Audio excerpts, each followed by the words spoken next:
Ogjedar Marceliu ka pas vetëm një dalje publike prej momentit që është shpallur kandidati për Tiranën në podcastin e Edi Ramës. Edhe Doran Zemër në atë podcast që Rama e kishte projektuar enkas që kjo të spikaste më të thoshte në një gjë, 90% e kohës u fol për jetën personale, ku je njohur me burrin, ku ke lindur, çfarë ke bër, iku ai muhabet.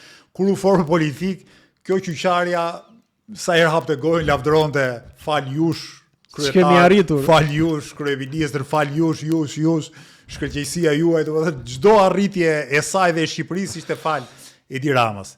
Që këtu u duk që Zojan Fjalë nuk ishte për atë punë. Ka as karizëm, as personalitet politik, as i lloj gjëje.